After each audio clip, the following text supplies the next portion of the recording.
es lo único dificultoso. Ya, ahorita vamos a ver la parte de la graficación de la característica del transistor, lo que es en Proteus y en Multisim. Pero primero veremos todo lo que se ha mandado al grupo. ¿Bien? Entonces, continuamos. Todo ha quedado claro, ¿no, chicos? Lo que les comentó Elox y Fernando.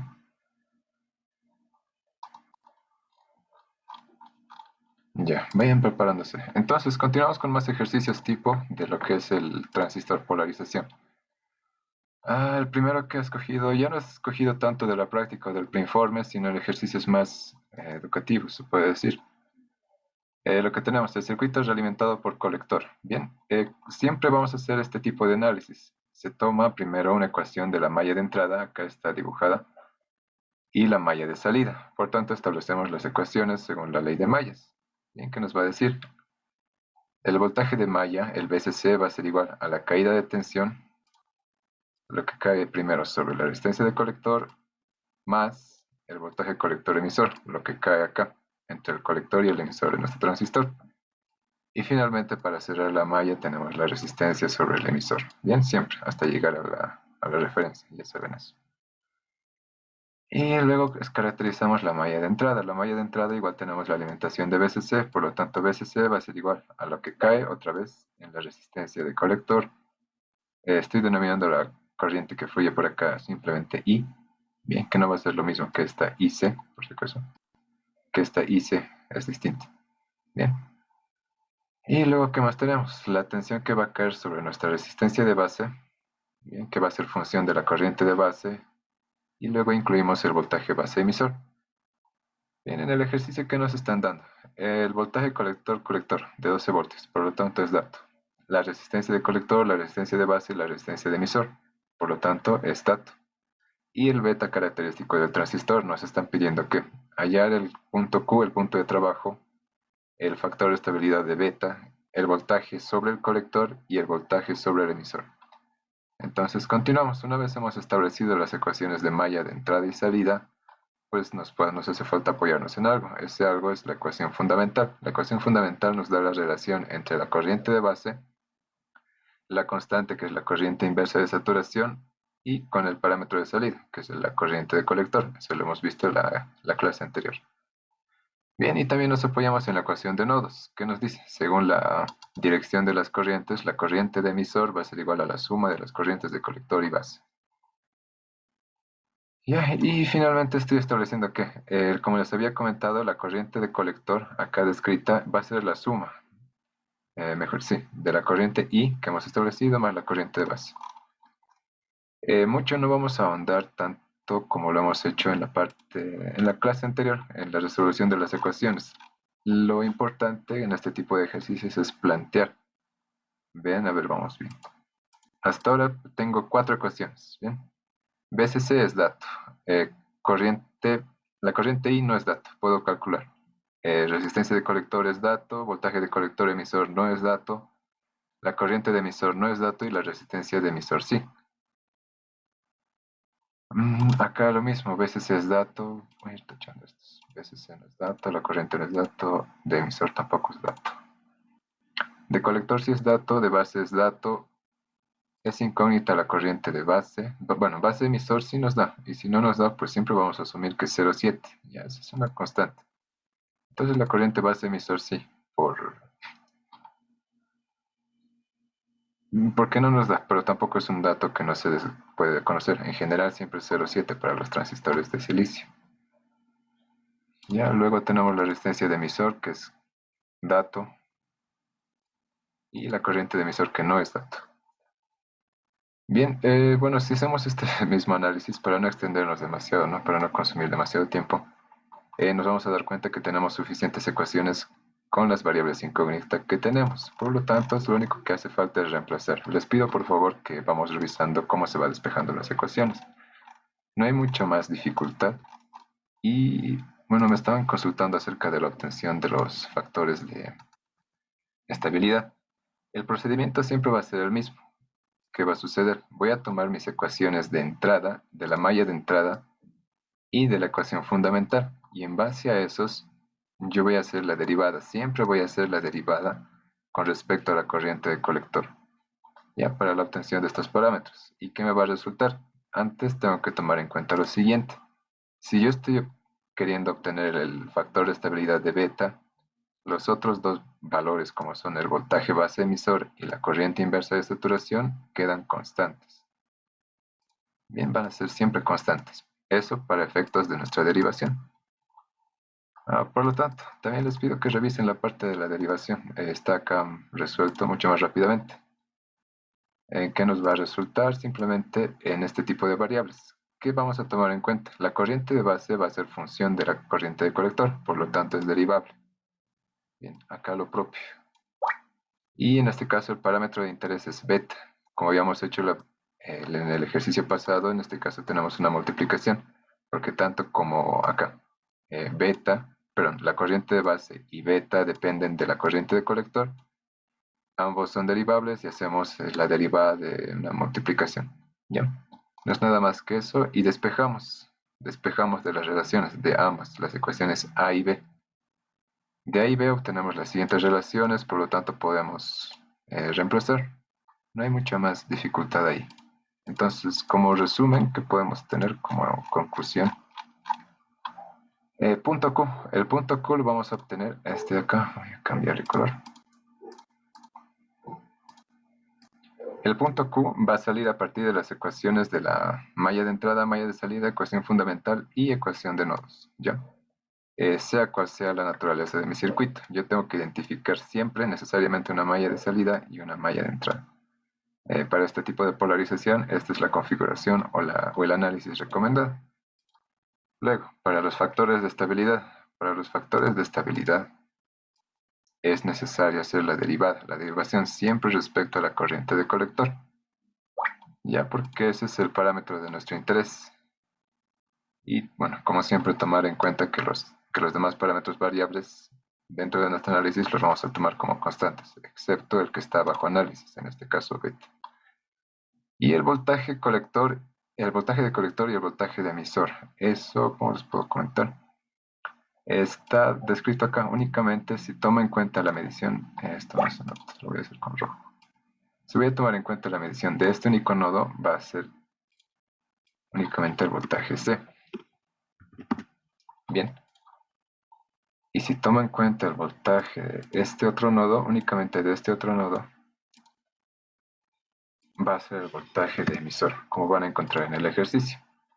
No es nada más que eso. Habíamos visto en la anterior clase que la diferencia de estos dos, voltaje entre colector y emisor, pues es la diferencia del voltaje de colector menos el voltaje de emisor. Dicho de otra forma, el voltaje de colector me va a cubrir todo lo que cae hasta referencia. Ya, este es el voltaje de colector. Y el voltaje de emisor me va a cubrir todo lo que cae igual, desde el emisor hasta referencia. Ese es mi voltaje de emisor. Ya, por si se encuentra en algún ejercicio que solo tenga una variable, es decir, uno de los pines de nuestro transistor. Entonces, básicamente de eso se trata este ejercicio. Ya, les pido de nuevo que revisen los resultados obtenidos. Para el siguiente ejercicio, este es otro tipo de polarización. En este caso estamos alimentando desde el emisor. Vean, desde el emisor, porque en colector directamente lo estamos mandando a referencia, a tierra. Esto es completamente válido. No siempre vamos a encontrar una alimentación en el colector. Bien. Entonces, ¿qué sucede? ¿Qué nos están dando? El dato de la fuente de alimentación. Observen que su nombre cambia a voltaje emisor-emisor, porque lo estamos obteniendo hacia el emisor, ¿sí? Desde la patilla o el terminal de emisor. El beta característico de nuestro transistor, en este caso 90, y los valores de las resistencias. ¿Qué nos están solicitando? Nos piden hallar el punto de trabajo Q y graficar la recta de carga en DC, en continuo. Y nuevamente, primero hacemos el análisis DC y únicamente para este tema se hace el análisis DC. El análisis DC nos indica, vean acá, que tenemos también entradas de tensión, y entradas y salidas de tensión, los cuales están aislados por un capacitor. El capacitor nos va a hacer las veces de aislador para el tema de la corriente continua que está acá.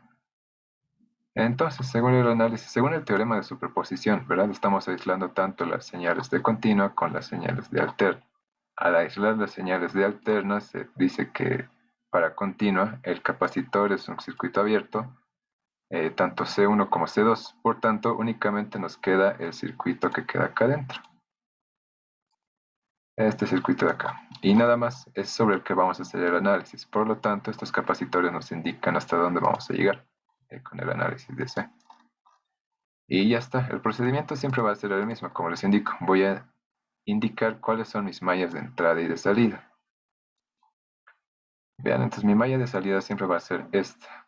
Y mi malla de entrada va a ser la que está, la que relaciona la base con el resto de variables, en este caso con el emisor. Y la malla de salida va a ser la que relaciona el colector con el resto de variables, en este caso el emisor. Bien, la malla de salida entonces, ¿qué nos dice?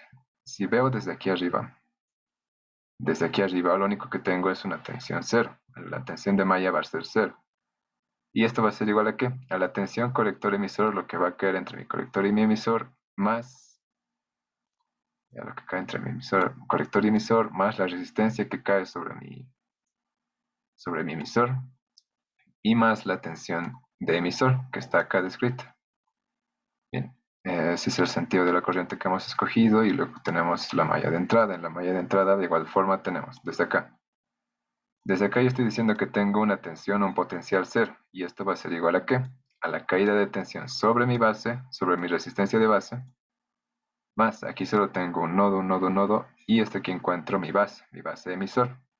Acá es como siempre va a ser constante, ya 0,7 volts, por lo tanto sí es variable. Acá lo tenemos.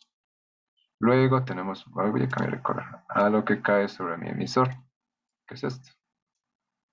Y finalmente el voltaje base emisor, perdón, el voltaje emisor-emisor, que ya lo habíamos considerado en la ecuación anterior y que también forma parte de nuestra malla este de acá. Bien, y como siempre, con estas dos ecuaciones nunca es suficiente, así que vamos a incluir la ecuación característica, perdón, la ecuación fundamental, mejor dicho, del transistor y la ecuación de nodos. Y con eso ya estamos con todas las ecuaciones necesarias para poder resolver nuestro sistema que nos está solicitando hallar el punto Q. Y hallar el punto Q implica determinar cuál es la corriente de colector y el voltaje colector-emisor. Observen otra cosa, no nos están indicando si es el punto Q de entrada, es decir, el punto de trabajo de entrada o de salida, lo propio para la recta de carga en continua. Entonces siempre va a ser más importante determinar estos parámetros para la salida. ¿Qué es lo que vamos a hacer? Bien. Mucho más no nos vamos a detener en las matemáticas, les pido revisar nuevamente. A partir de las cuatro relaciones estamos apreciando que encontramos una relación de corriente de base en función de los parámetros que ya nos han dado. Voltaje base emisor, voltaje emisor emisor, base emisor, la resistencia de base, el beta característico y la resistencia de emisor. Entonces lo importante es, reitero, plantear las ecuaciones, tantas como nos hagan falta. Y eso lo vamos a ver en un ejercicio posterior, bien, cuando no nos faltan ecuaciones. Con esto determinamos la corriente de base, luego la corriente de colector es función de la corriente de base multiplicado por el beta característico, por lo tanto ya tenemos la corriente de colector. Y eso vamos a reemplazar dentro de la ecuación de la malla de salida para obtener el voltaje colector emisor. Bien, reitero, por favor revisen las matemáticas. Y ya está, con estos dos datos ya tenemos el punto de trabajo Q, el punto de trabajo Q de salida. Y para la recta de carga, habíamos dicho que lo importante es obtener una función de salida, la variable de salida es la corriente de colector, en función de la variable en el eje horizontal, que siempre va a ser el voltaje colector emisor. Bien, al relacionar estos dos parámetros, yo voy a obtener una ecuación de una recta, simple y sencillamente. ¿Ya? Nos dice D1, de la malla de salida. Estamos reemplazando la ecuación de nodos acá y no hay nada más. Ya tengo mi corriente de colector en función de mi voltaje colector emisor, porque el resto de los parámetros son constantes. Bien, y como siempre, vamos a los casos extremos. El caso extremo de si mi corriente de colector es cero, yo reemplazo en esta ecuación, en esta relación que hemos encontrado, mi voltaje colector emisor va a ser 20 voltios. Entonces ya tengo esta pequeña traza, la intersección con el eje horizontal. Y lo inverso, si tengo mi voltaje colector emisor 0, mi corriente de colector sería 10 miliamperios, reemplazando en la ecuación. Por lo tanto, ya tengo esta otra segunda traza. Bien, la intersección con el eje vertical. El vertical siempre va a corresponder a la corriente de colector. Y ya son datos suficientes para trazar mi recta. Y sobre esta misma recta yo puedo ubicar mi punto Q, mi punto de trabajo. Y nada más, les pido revisar. Lo único importante, reitero, es el planteamiento de las ecuaciones. Y luego nos toca hacer aritmética, nada más que aritmética. Vamos con el siguiente ejercicio. En el siguiente ejercicio, ¿qué nos indica? Tenemos que hallar el punto Q, el punto de trabajo Q, y el voltaje colector base. El voltaje colector base lo vamos a obtener indirectamente. El punto Q, pues ya lo sabemos de sobremanera. Lo único que nos hace falta es obtener las ecuaciones de malla, tanto de entrada como de salida.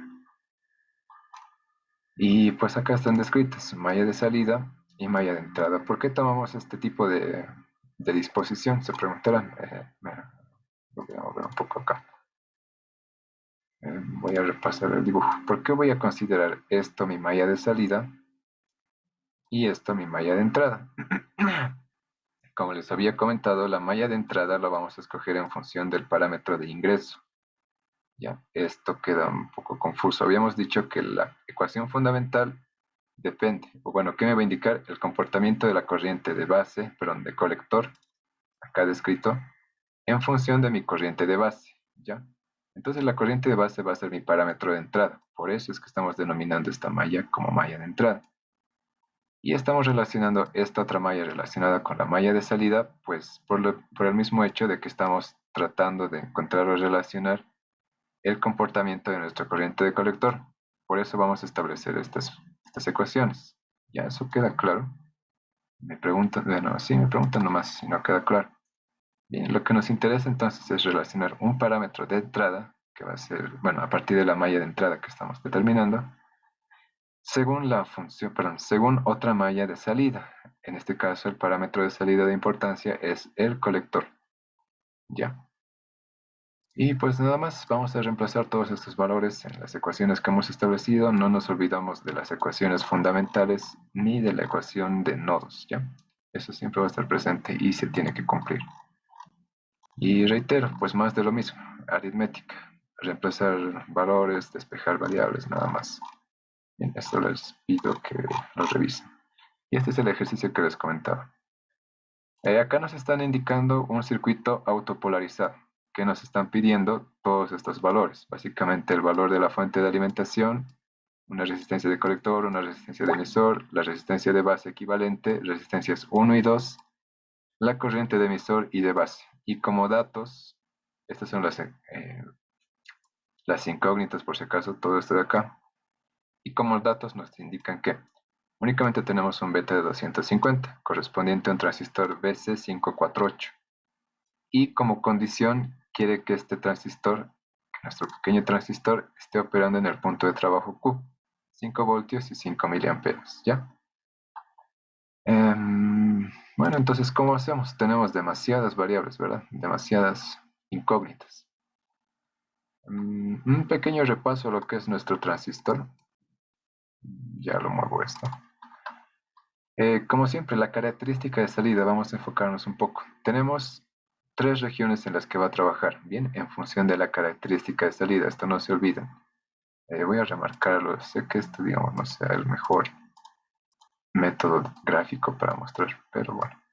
Este es el voltaje colector-emisor y la corriente de colector. Observen que la corriente de colector está en función del voltaje colector-emisor para la característica de salida. Y estas trazas exponenciales corresponden a distintas corrientes de base que va a tener nuestro transistor.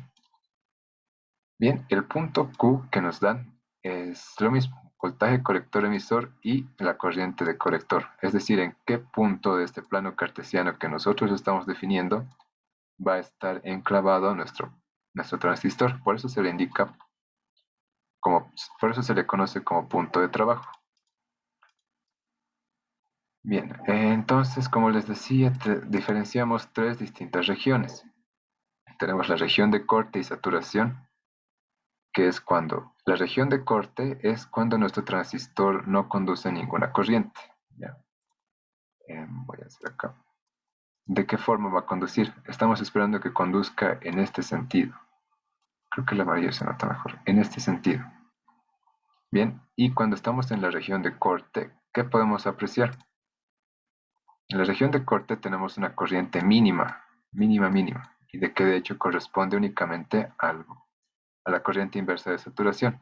Bien, que este está en el rango de micro nanoamperes. Bien, entonces se considera que es un circuito abierto. Acá voy a moverme un poquito más abajo.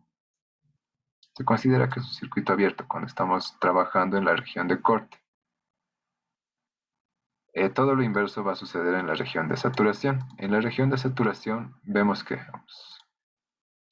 en la región de saturación, ¿qué sucede? Vemos un voltaje colector emisor mínimo. Es muy pequeñito y en la mayoría de los ejercicios se asume que es cero. ¿Ya? Todavía no hemos visto un ejercicio trabajando en la zona de saturación, pero se asume que es súper pequeño. Por tanto, entonces toda esta región va a estar con un voltaje colector emisor mínimo para la región de saturación. Lo inverso va a suceder para la zona de corte. En la zona de corte vamos a tener una corriente de colector mínima, pequeñísima. Bien, y nuestro voltaje colector emisor va a ser el que esté dispuesto por el circuito. Eso también lo vamos a ver más adelante. Lo que para el ejercicio actual nos importa es el punto Q, el punto de trabajo Q. En este caso nos están indicando que va a estar en la zona lineal, en la zona activa. Bien, ¿por qué se le dice zona activa o lineal? Porque se cumple en sobremanera la relación de la ecuación fundamental, la que relaciona corriente de colector con la corriente de base. Bien, entonces al ser lineal, pues nos indica que va a haber una variación lineal. Si mi corriente de base aumenta, va a incrementar linealmente la corriente de colector. Eso es lo que nos quiere decir. Y continuamos. Acá hay una pequeña explicación también de lo que está sucediendo en corte y saturación. Ya, si mejor ahondamos un poquito más en eso, sin riesgo de ser muy redundantes. Lo que les decía, en corte la corriente de colector es mínima, se aproxima a cero, y la corriente colector emisor se aproxima al voltaje de alimentación. Y pues de hecho acá se abre, bueno, vean el equivalente. El equivalente me dice únicamente que entre colector y emisor es un circuito abierto, no hay ningún tipo de circulación de corriente. Bien, la circulación de corriente en este sentido es mínima, es la inversa de saturación, ¿ya? Y en el estado de saturación, con otro color, en el estado de saturación, el voltaje colector emisor es mínimo, lo que habíamos dicho de este sector. Y la corriente de colector es máxima, ya, máxima. Es tanto como puede ser. ¿Esto por qué? Porque es prácticamente como si hubiese un cortocircuito entre colector y emisor. Nada más. Bien, estos son áreas o sectores de funcionamiento no lineales. No lineales. Esto se ocupa en digital, en electrónica digital. Pero lo que a nosotros nos concierne es la región o zona activa de nuestro transistor. Bien, con esto en mente continuamos. Del circuito autopolarizado, que habíamos dicho que había que ser lo primero un equivalente Thevenin sobre los terminales de base y tierra. Bien. Entonces, sobre estos terminales yo estoy haciendo mi equivalente Thevenin. El equivalente Thevenin me arroja un valor de resistencia y un valor de tensión. Un valor de tensión base-base. No vamos a desarrollar demasiado. Del anterior ejercicio también, reitero, hemos obtenido los siguientes valores. ¿Ya? No olviden que en este caso no tenemos ningún dato del circuito. No tenemos ni la resistencia 2, ni la resistencia 1, ni la resistencia 2 nuevamente, ni VSC, ni nada. Por lo tanto, tampoco tenemos LB, porque es el paralelo de L1 y L2. ¿Ya? ¿Qué más? Sí, eso para las primeras ecuaciones. Bueno, ahora sí planteamos las ecuaciones de malla de entrada y malla de salida. Para la malla de salida, idéntico a lo que hemos hecho. Ya me voy a referir demasiado al ejercicio anterior, porque a lo que quiero llegar no es a esto, porque ya lo hemos visto. sino es que tras el planteamiento de nuestras ecuaciones, se está a punto de acabar la sesión por tiempo, vamos a volver a ingresar al mismo enlace, por favor.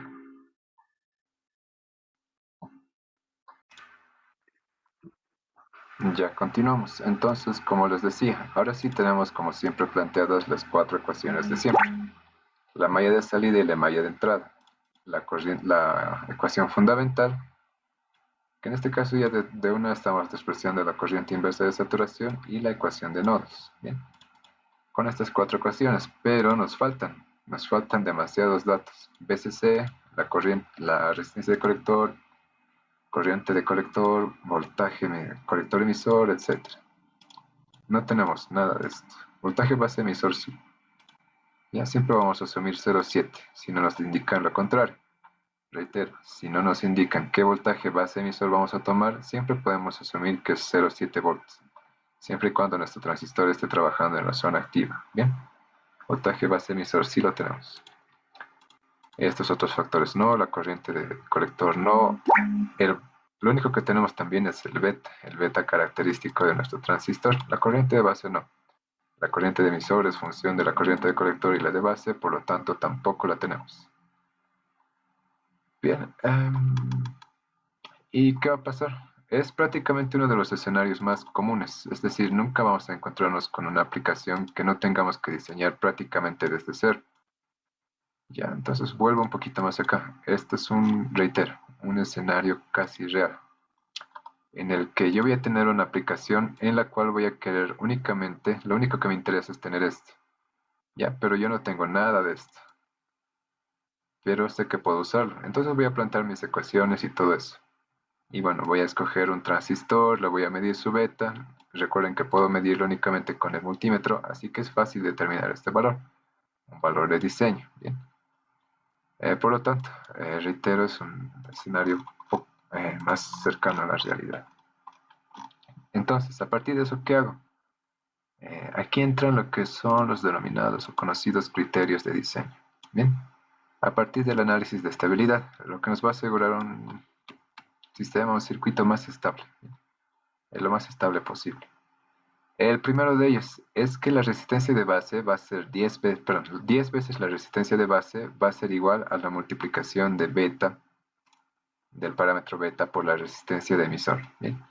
Esto que nos está haciendo nos está relacionando el equivalente resistivo de R1 y R2 con la resistencia de emisor. No olviden que la resistencia de base no es más que el paralelo de mis resistencias R1 y R2, ¿ya? Esto pues nos está asegurando que tengamos una corriente suficiente, bueno, lo suficientemente pequeña para poder excitar la base, pero que no exceda también ¿cómo se diría? La tensión que va a caer sobre la resistencia de emisor, nada más. Segundo, que el voltaje, mejor dicho, que el voltaje colector emisor sea la mitad del BCC, de la tensión de alimentación, ¿ya? Esto porque me voy a ir de vuelta a mi grafiquito, voy a borrar esto y trazo. Recuerden que hacíamos la corriente, ¿cómo se dice? La recta de carga. La recta de carga nos estaba dando la obteníamos trazando entre dos puntos característicos. Una corriente de colector máxima, una corriente de colector máxima y un voltaje colector emisor máximo.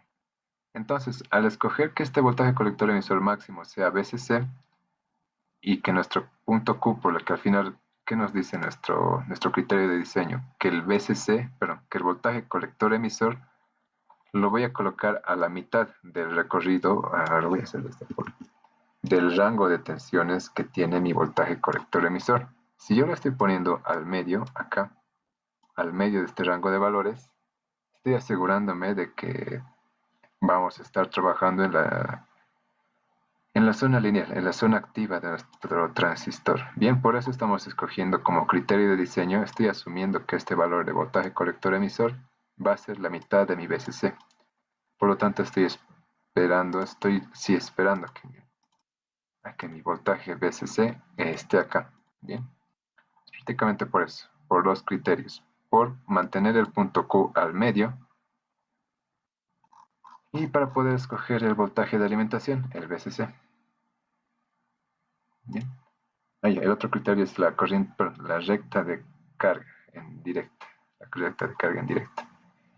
Y finalmente el siguiente, que es el más facilito, digamos, la corriente de colector por la resistencia de emisor va a ser el 10%, 0,1 veces el voltaje de colector. Perdón, el voltaje de alimentación. Bien, esto que nos está diciendo es simple y llanamente que la tensión que caiga acá, pues sea el 10% de todo lo que va a caer en nuestra malla de salida. Nada más.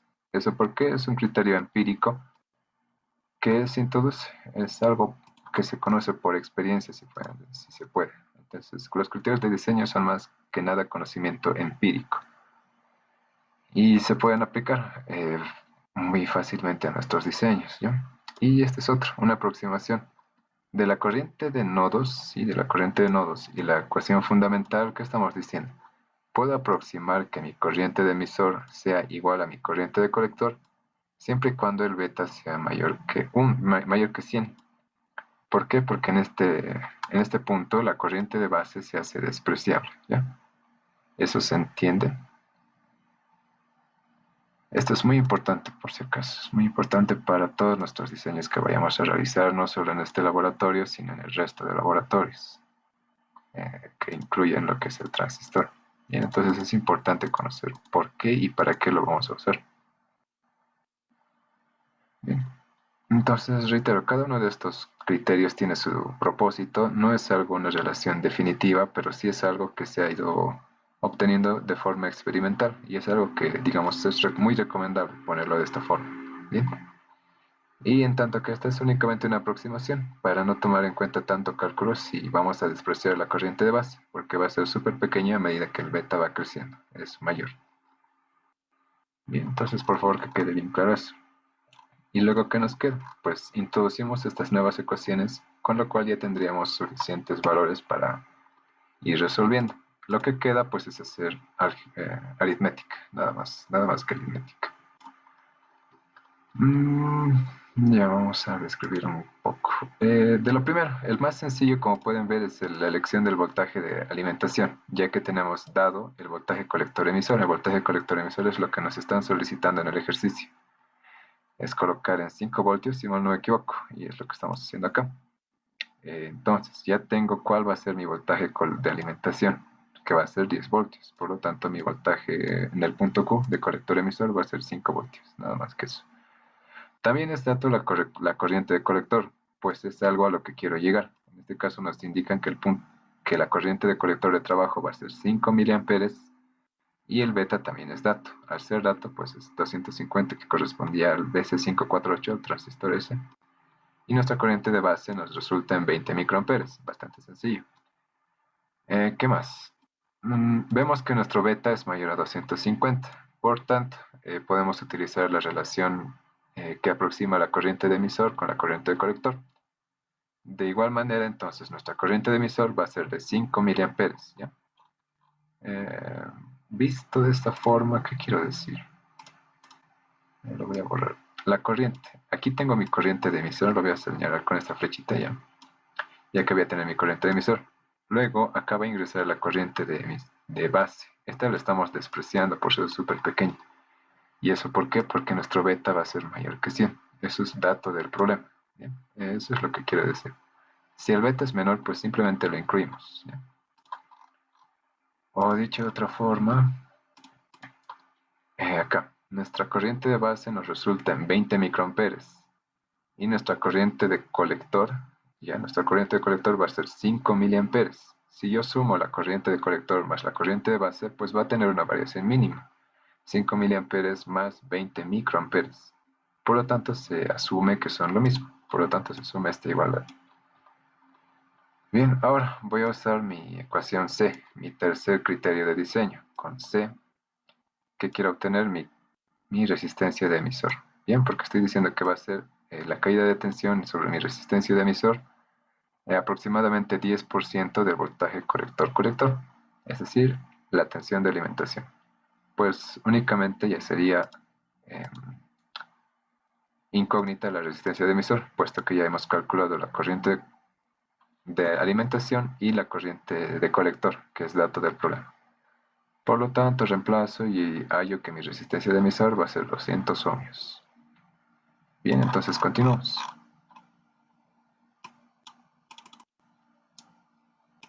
Continuamos con todo eso y como ven siguen influyendo nuestros criterios de diseño. En este caso la ecuación A nos va a ayudar a encontrar la resistencia de base. La resistencia de base va a ser función de la resistencia de emisor previamente encontrado, el beta que es dato y 10 del criterio del 10%. Y con eso ya podemos encontrar reemplazando y nos indica que la resistencia de base equivalente va a ser de 5 kilo ohms. ¿Ya? ¿Y qué más? La resistencia de colector. La resistencia de colector ya la podemos encontrar desde nuestra ecuación de salida, ya que ya tenemos el VCC, el VC es ecuación, ¿qué se dice? Dato de nuestro enunciado, la corriente de emisor la hemos encontrado, la resistencia de emisor también y la corriente es dato, la corriente de colector es dato. Reemplazando, pues encontramos que es necesario colocar una resistencia de 800 ohms. Y finalmente todo eso lo colocamos en nuestra ecuación 2, la malla de entrada, mejor dicho. Bien, por tanto podemos encontrar la resistencia 1 y la resistencia 2. De esta forma entonces este escenario real, como les comentaba, nos podemos enfrentar a este escenario real en base a los criterios de diseño, nada más que eso. Bien, y continuamos. Esta es otra aplicación de igual un tanto de la vida real. ¿Qué nos están solicitando? Nos indican primero, tenemos un arreglo de dos transistores, ¿ya? Pero lo que nos interesa es su polarización. No estamos hablando de una amplificación multietapa, sino de polarización. Nos indica el beta característico del transistor 1, el beta característico del transistor 2 y un voltaje de Zener característico de 5 voltios. Lo que nos solicitan es el voltaje base-base que se va a aplicar al transistor 1 y una corriente de base. ¿Ya? ¿Para qué? Para que se encienda el LED. Esta es una aplicación bastante sencilla y que no requiere ningún tipo de análisis en AC. ¿Ya? Solo análisis de polarización. ¿Y qué datos tenemos? Pues tenemos el voltaje de alimentación, eh, las, el valor de las resistencias, el valor nominal de nuestro diodo Zener, el beta de 1 y de 2 y la resistencia de entrada también. Así que vamos a hacer el análisis. Ya se entiende cuál es el objetivo, ¿verdad? Hacer que nuestro LED encienda, nuestro pequeño LED encienda. Ya, voy a borrar. Entonces, ¿qué vamos a hacer para el análisis? Asumimos que va a estar el diodo Zener encendido. ¿Qué tenemos que asegurar para que el diodo Zener esté encendido? Que se aplique una tensión superior, bien, igual o superior a su voltaje nominal, siendo este polarizado en inversa, como siempre. Bien, no olviden que el diodo Zener trabaja en inversa para su tensión de avalancha. Entonces asumimos que esta tensión va a estar encendida, por lo tanto la tensión de Zener va a ser 5 voltios efectivamente, y esto va a ser igual al voltaje colector emisor 1, puesto que estamos viendo que estos dos están en paralelo. Acá. El voltaje que cae sobre el diodo Zener va a ser el mismo que cae sobre nuestro colector emisor. Eso es lo que estamos queriendo decir con las primeras ecuaciones. Luego, voy a dar las ecuaciones de salida de mi transistor 1, voltaje VCC más la caída de corriente en el colector, dado que tengo la resistencia de 240, y el voltaje colector emisor. Reitero, acá es conocido el voltaje de alimentación, no es conocido nuestra corriente de colector. Sí tenemos el valor de la resistencia de colector y el voltaje colector emisor cuando el diodo Zener está encendido, pues es de 5 voltios. Por lo tanto, la única incógnita es mi corriente de colector 1. La corriente de colector 1. Lo reemplazo, hago el despeje y me da que tengo que tener 20,8 miliamperes. Bien, y con esto puedo encontrar la corriente de base 1, que será una de las solicitudes que nos daban. La corriente de base 1, como siempre, para que se encienda el LED. Y en función del beta característico del transistor 1, puedo decir que necesitamos una corriente de 208 microamperes. Microamperes. Ahora voy a analizar la malla de entrada del transistor 1. En la malla de entrada del transistor 1 me indica que voy a tener acá un voltaje base-base, esto lo voy a borrar. Un voltaje base-base, esto va a ser igual a la caída de tensión sobre mi resistencia de base. Ya hemos encontrado el valor de la corriente de base más el voltaje base emisor de mi transistor 1. Bien, como no es dato, como no nos indican cuál es el valor de este voltaje base emisor, reitero, vamos a asumir que es 0,7 volts. Ya ese es un valor igual conocido. 0,7 volts. Entonces reemplazo. Reemplazo la corriente de base antes encontrada, el voltaje base emisor asumido, y me va a indicar que como respuesta el voltaje base necesario para que se encienda el LED es de 1,2 volts. Y ya antes de terminar lo de transistores BJT, pues ¿qué podemos asumir? Primero, no ha sido necesario ver la polarización del transistor 2 para nada. Lo único que hemos visto es asumir que nuestro diodo Zener está encendido y bajo esa condición hemos hecho el análisis en directa, es decir, el análisis de polarización de mi transistor 1, para lo cual hemos tenido que encontrar la corriente de colector 1, en función de eso hemos encontrado nuestra corriente de base 1 y en función de eso hemos encontrado nuestro voltaje base necesario. Bien, y prácticamente no nos ha interesado qué es lo que está de este lado del circuito. Nada más que eso. ¿Alguna duda o pregunta respecto a todo lo que tiene que ver BJTs?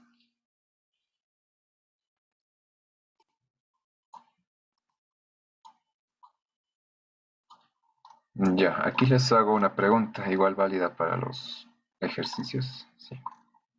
Hemos encontrado un voltaje base que es necesario para encender el LED. Bien, si yo coloco 1,2 volts, se va a encender mi LED. Ahora, ¿qué pasa si yo coloco más o qué pasa si yo coloco menos? ¿El diodo LED se enciende o se apaga?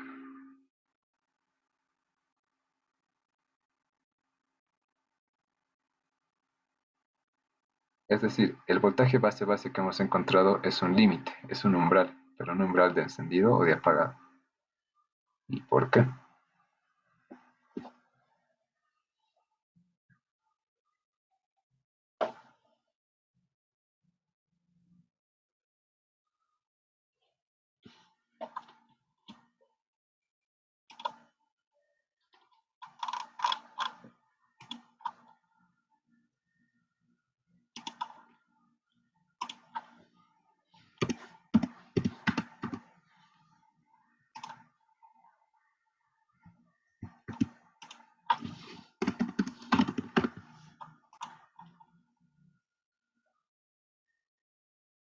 Ya, es un umbral mínimo.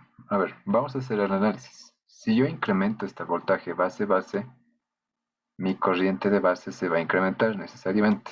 ¿Ya? Si esto está incrementando, si la corriente de base se incrementa, mi corriente de base aumenta. Pero como nuestra tensión de alimentación es constante, la tensión colector emisor baja. Por tanto, si baja mi voltaje colector emisor de cierto nivel de 5 voltios, este diodo no se va a encender. Bien, va a ser un circuito abierto. Vamos a tener un circuito abierto acá. Es decir, no vamos a tener los 5 voltios que nos va a proveer. No va a existir eso. Al tener este nivel de voltaje colector emisor del transistor 1, a ver, seguiremos con el análisis. También va a decrecer la tensión desde acá. Bien, que va a ser el equivalente a Thevenin, como habíamos visto. Si decrece esto, va a decrementar también la corriente en la base 1. Por lo tanto, el LED se apaga. ¿Ya? El LED se apaga. Por lo tanto, este es un umbral máximo. Si yo excedo de los 1,2 voltios, mi LED se apaga. Nada más que eso. Entonces tengo que mantener un valor menor a 1,2 voltios para que mi LED se mantenga encendido. Ya, continuamos entonces. Es prácticamente todo lo que tenemos que saber de transistores BJTs. Vamos a los unipolares. Los unipolares, en este caso los JFET, son más, ¿cómo les puedo decir? Más de lo mismo, si quieren. Otro tipo de dispositivo semiconductor, igual de tres terminales, un equivalente al transistor BJT, pero que tiene otra denominación de sus terminales. El colector pasa a ser un drenador, la base pasa a ser una compuerta y el emisor pasa a ser un surtidor. ¿Qué va a suceder? Hay algo importante que comentar que se va a cumplir esta relación. Bien, en general la corriente de compuerta que tiene este sentido, va a ser próxima a cero, o semejante, o se puede asumir que es cero. Es siempre despreciable. Es muy pequeña, dada la característica de nuestro transistor. Bien, en este caso es un transistor unipolar. ¿Qué sucedía con el BJT? En el BJT teníamos tres pastillas de conductor, tres semiconductores dopados, ¿verdad? De característica NPN o PNP, como ya hemos visto en la parte de teoría. El transistor unipolar es prácticamente un único canal de semiconductor regulado por otra pastilla semiconductor. Bien, en este caso este va a ser el gate, el cuadradito grande, y el cuadradito largo va a ser nuestro canal. Nuestro canal que va a ser regulado por la tensión que va a caer sobre nuestro gate, ¿ya? Lo cual va a regular cuánta corriente va a atravesar. Reitero, nuestro canal.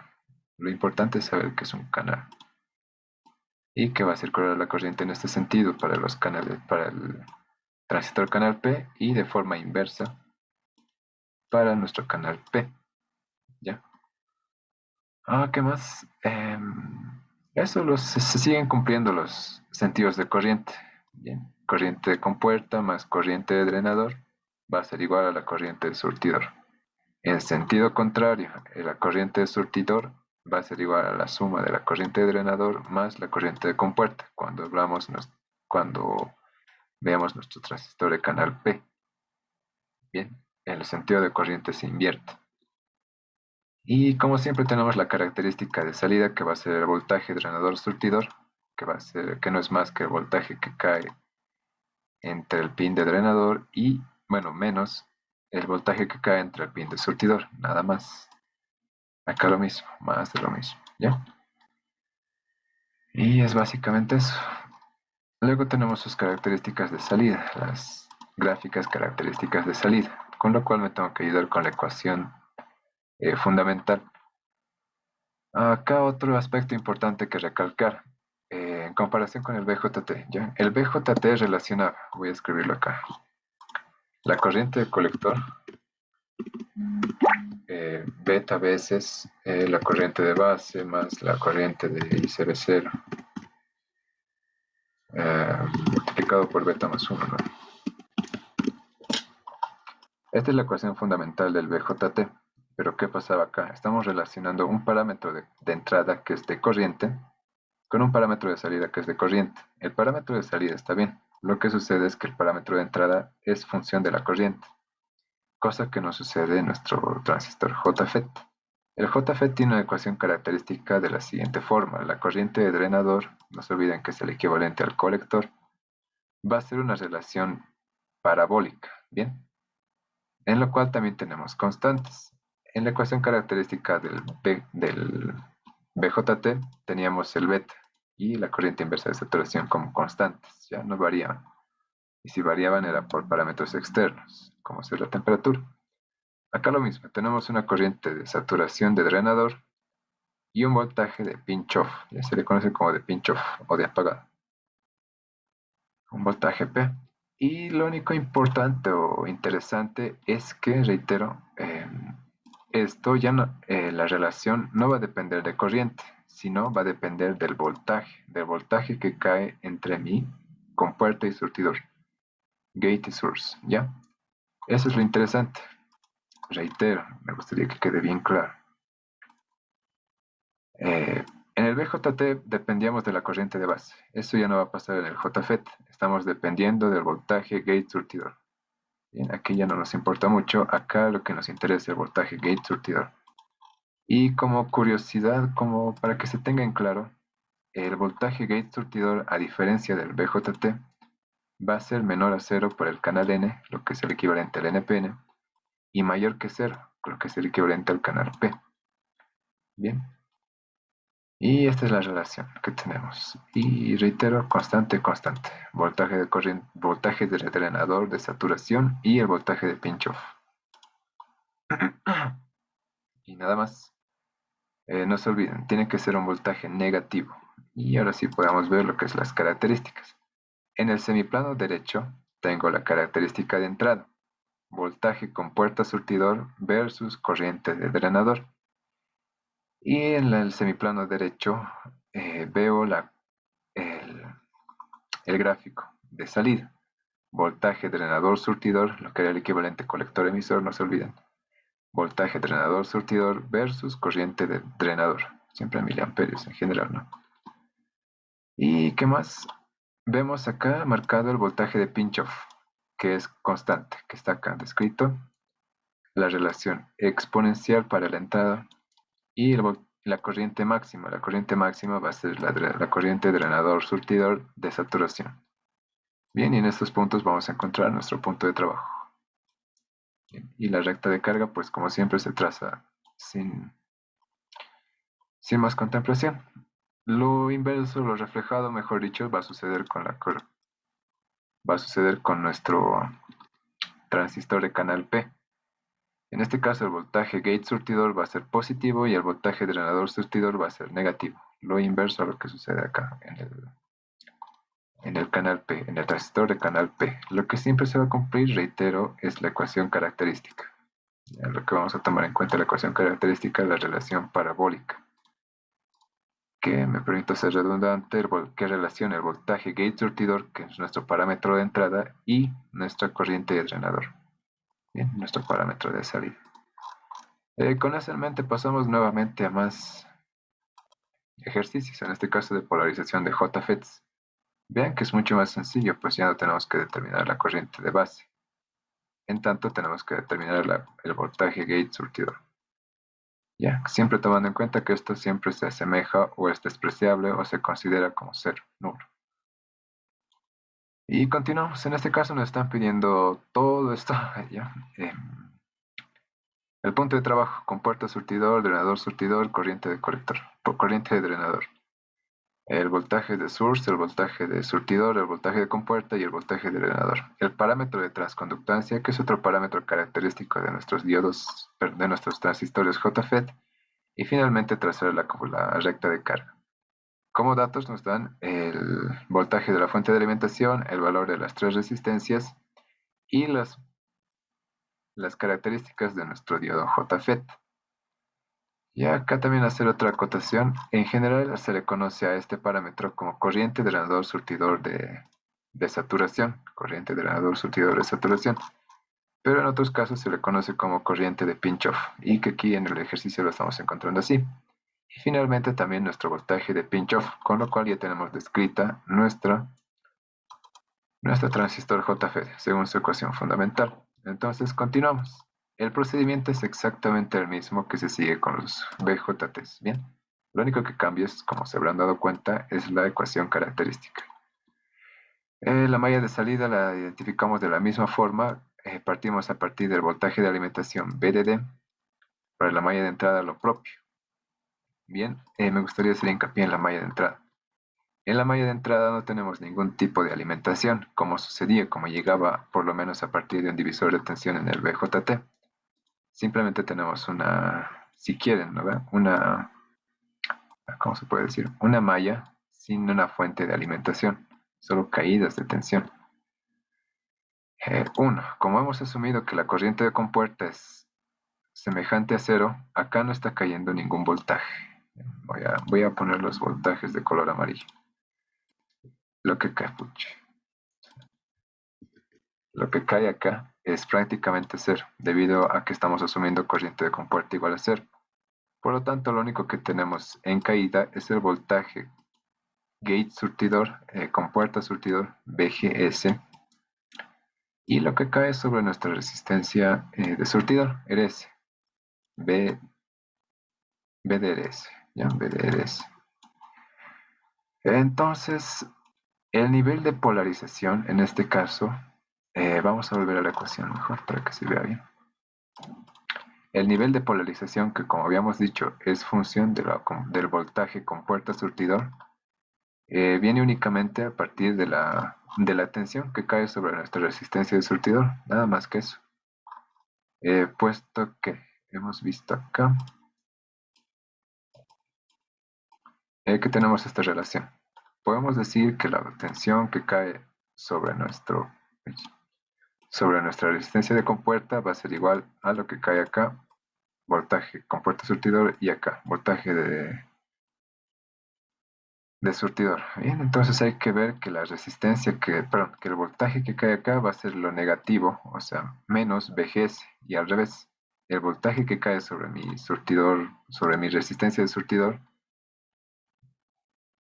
va a ser la inversa de lo negativo de nuestro voltaje con puerta surtidor, y nada más que eso. Y luego seguimos planteando nuestras ecuaciones de tanto la fundamental como la de nodos. Corriente de surtidor es igual a la corriente de drenador más la corriente de compuerta. Y seguimos asumiendo lo mismo, que la corriente de compuerta es igual a cero. Por lo tanto, la corriente de surtidor es igual a la corriente de drenador, nada más que eso. Y ya está, aquí sí nos vamos a parar un poquito en la parte aritmética. ¿Por qué? Despejando todo, primero vamos a atacar o buscar determinar el voltaje gate surtidor, con puerta surtidor. Y eso lo estamos logrando ¿de qué forma? Reemplazando lo que podemos obtener de la ecuación 1, la ecuación 2, en la ecuación fundamental, la ecuación 3. La ecuación 3, como habíamos dicho, es una ecuación parabólica o de segundo grado, ¿ya? Exponencial 2, exponente 2. Por lo tanto, si reemplazo todo en función de VGS, el parámetro de entrada, el voltaje con puerta surtidor me va a derivar en un resultado de segundo orden, una ecuación de segundo orden, básicamente, reemplazando todos los valores conocidos.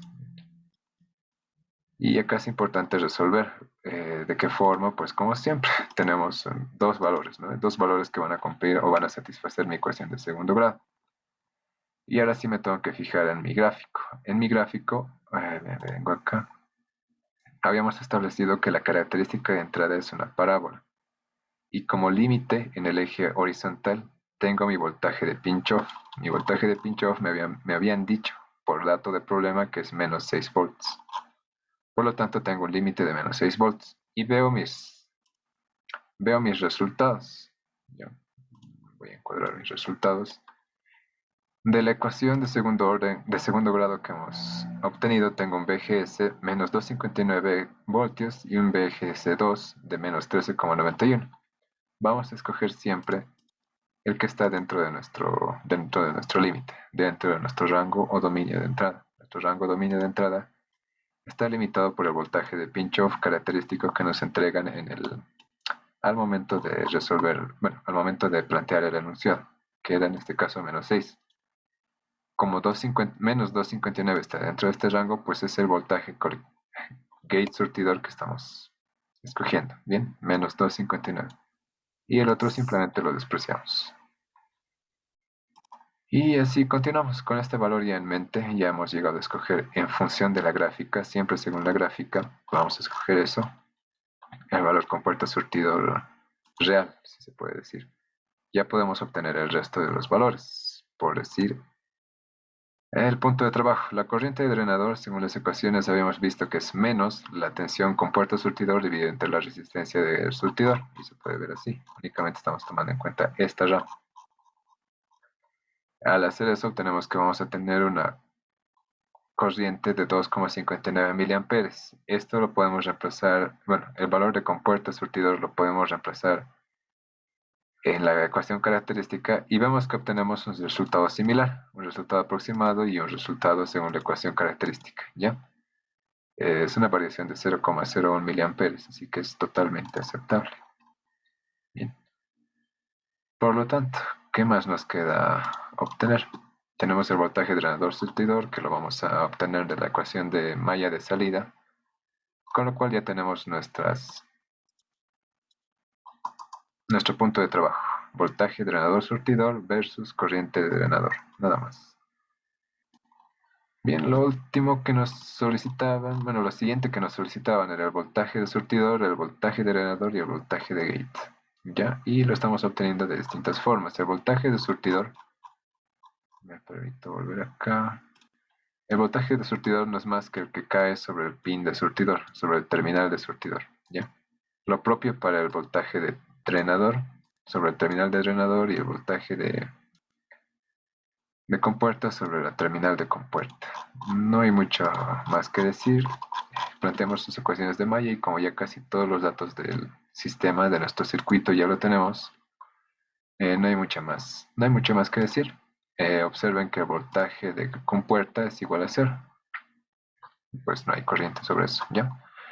Ahora sí pasamos a algo más importante, que es el parámetro de transconductancia. El parámetro de transconductancia es, como su nombre lo indica, la inversa de un parámetro resistivo, ¿ya? El parámetro de transconductancia va a ser entonces la derivada parcial de la corriente de drenador respecto a al voltaje de compuerta surtidor. Bien, esto nos va a entregar un resultado en unidades de conductancia o admitancia, la inversa de la resistencia. ¿Y de dónde vamos a calcular esto? Vamos a calcular a partir de la relación característica, de la ecuación característica, ¿ya? Que nos relacionaba tanto corriente de drenador como con la corriente gate surtidor, con la tensión gate surtidor, con puerto surtidor, ¿ya?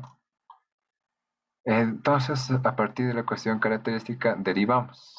Y bueno, no hay mucho más que decir, esto es cálculo 1, derivamos. La única, ¿qué se dice? La única consideración que tenemos que tener es que nuestro valor nos podría salir negativo. Por tanto,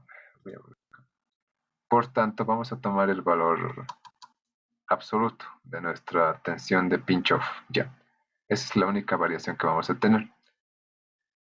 Bueno, vemos la derivada de la corriente de drenador respecto al voltaje con puerta surtidor es igual al parámetro de transconductancia y esto va a ser igual a menos. No, dos veces la corriente de pinch-off dividida entre el voltaje de pinch-off. 1 menos el voltaje gate surtidor sobre el voltaje de pinch-off, nada más que eso. Pero el voltaje de pinch-off teníamos menos 6 volts. Se está a punto de acabar también la sesión por tiempo. Por favor, volvamos a ingresar al mismo enlace.